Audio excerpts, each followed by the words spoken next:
Саламатсыздарбы? Мен Талас мамлекеттик университетинин технология экономикалык факультетинин БУА 18 тоонун студенти Абжалбекова Жылдыз. Улуу жеңиштин 75 жылдыгына карата Жеңиш ырлар Нырдаев аттуу фестивалга көркөм окума айтып берем. Дүйнө жүзүн өрт алып, кара жалын таптады, кыяңдай агып шаркырап, кызыл кандын акканы. Ушундай апат күндөрдө уяттан уят эмеспи, уулуңдун үйдө жатканы.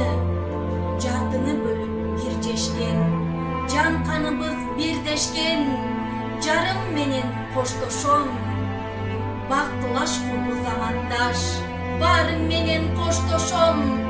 Дүйнөдөн каргап жоготкон, душманды жолуп тоспосом. Тыптыч жаткан элиме душман келип кол салды, элпил жаткан жеримде кандуу согуш башталды. Узатышты сыздап, ыйлап энелер, өз уулдарын душман менен өлүмгө. Баатыр болду, курман болду нечендер, жашасын деп бизди ушул өмүрдө. Танк алдына тайманбастан барышты, эл жер үчүн душман менен алышты. Эч тайманбас биздин баатыр аталар, эли бизге жеңиш менен кайтышты.